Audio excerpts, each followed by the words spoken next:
Samuel O. Christensen, 090731, Ringstead, Iowa.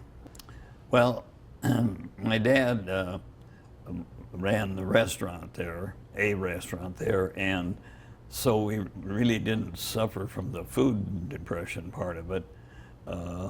And I was a little too young to really know the financial side of the depression. I remember there were worries he had, but I was too young at that time. My father was in World War I, all through, and in Europe. I went through the whole thing, so I knew him. And then he was also in World War II, so he served in both those wars. Well, you were probably old enough to remember your father being gone then. Yes, I do indeed. What was that like having your dad gone? Not very good, not very good. We moved out of the restaurant, the cafe, down near the school, so Mother could have her eye on us all the time between sessions at school. But it was not an easy time. My brother-in-law, I mean, he wasn't my brother-in-law then, but he was to be, and he was served, my dad served in both wars, World War I and World War II, and it was just pretty much, you looked on, you were going to serve your country. Some families didn't, but we did. I enlisted because I was going to be drafted. They did let me finish dental school. Well, I think the Army chose me at that time. It was a draft situation, and you had to go to something, and I'd gone through ROTC, which everybody did at that time. You go to the where they send you for the training for dentists or for lawyers or for MDs or for the regular guy, but they don't. And we had to learn to march and this and that, but they don't do much other training. You're talking about more dental training. Well, do you remember where you went for your training? Oh yes, I went to Texas first. Where at in Texas? Fort Sam? No. Fort Sam, Houston. Oh, it was Fort Sam, yeah. But then we got transferred. Once we finished that part of it, then I can't remember whether they drew out of a hat or whether maybe the colonels who were in charge sent you where it was needed. I don't know, but then we were sent to Georgia then. Once you go through the preliminaries, you're a lieutenant, first lieutenant. Okay. And then and within the 2 years, usually, you can make it to captain. Well, very early, usually. By very, I mean, I'd be up at 6:15, and on the road by 7 or 7:30. Sometimes the hours would change depending upon what you were doing.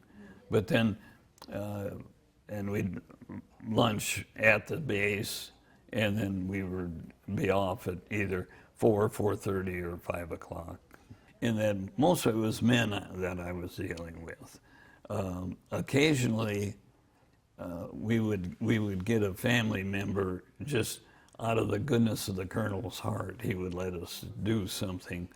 And I was anxious to work because I was going to go back after service and go through children's dentistry. But so you could, and they had set deals, but the colonel soon found what you were adept at, and he knew I dealt a little better with the younger guys, and the older dentists worked better with the older guys. Well, definitely I learned a lot about dentistry, if I can put it that way, because you hit about everything that could be found. But I knew I wanted to specialize, and I wanted to specialize with children, and I didn't get to do children as a thing, but we arranged and got to work with, like if you and your husband had some little children and I'd done some work for him, I would have them bring the kids out, and the colonel kept saying, well, you're looking for trouble or something, because if something goes wrong. I said, well, but we didn't get to do that very much. You know, and we're not there where they're getting shot up or anything like that. Maybe injuries from some thing they've gone through, crawling through this or that, or getting hurt somehow.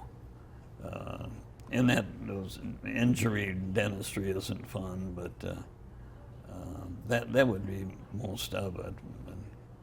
The most challenging, believe it or not, getting the equipment we needed. Okay. You know, we were just enough years ahead of the equipment the Army had, and make do with what you have to work with. And there's certain things you then can't do, and we'd have to send them either to Atlanta, Georgia, or something, to a bigger fort, you know. For Army helicopter pilot, when helicopters were really new then. And so he said, well, thanks, and is it something I can do for you? And I said, well, you can give me a ride. And I was kidding him. Well, the next thing I know, about a week or so, they'd come and made an appointment for me to ride with the guy in the helicopter. And I thought, God, you know, I think I'd ridden in about 2 planes in my life getting to Florida. And so I go over there and get in, and up we go, and he roars around, and gosh, you can't hear. And I thought, oh my God, am I out here forever? You know. And I said, well, what happens when you run out of gas or something? That we don't have any wings, you know. Well, here, I'll show you. I said, no. He says, yeah, I'll show you. And he cuts the motor.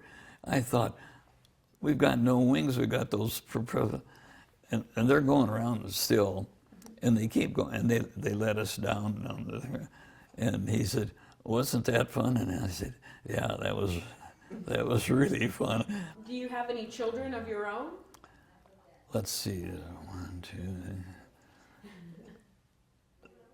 She owns them all, 4, yeah. Did you have children while you were in the service? Yeah, we had two. John and Jim, our oldest 2. Okay. We have 3 boys and a girl. Okay. And what was that like, having children but still being in the military? Well, that'd be a good thing for her to answer, because it didn't do too much different to me. I had to do what the Army told me to do, but it did when I got home at night. I couldn't just go play golf, even though I'd had a hard day.